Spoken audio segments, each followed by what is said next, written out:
सही रहना बहुत इंपॉर्टेंट है। और अगर आवाज़ बैठ जाए, जैसे खांसी होती है, गला ख़राब हो जाता है, तो आवाज़ बंद हो जाती है, मौसम चेंज होता है या ज़्यादा ठंडी चीज़ें इस्तेमाल कर ली जाए तो लगता है कि गला बंद हो गया, आवाज़ बैठ गई है, आपकी आवाज़ सही नहीं निकल रही होती है। उन लोगों के लिए जिनका बोलने का काम है, उनके लिए तो खैर बहुत मसला हो जाता है कि किसी भी तरह से बस आवाज़ खुल जाए, कोई ऐसी चीज़ मिल जाए कि आवाज़ फ़ौरन साफ़ हो जाए।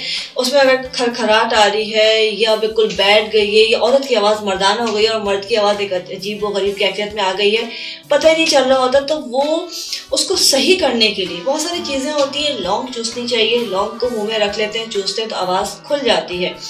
लेकिन अगर आवाज़ बैठ गई है और आपको समझ में नहीं आ रहा कि अब क्या बंद हो रही है, आवाज़ नहीं निकल रही है, अजवाइन और शक्कर, इन दोनों को जो है आपने थोड़ा थोड़ा आधा चमचा अजवाइन लेना है, आधा चमचा शक्कर लेना है।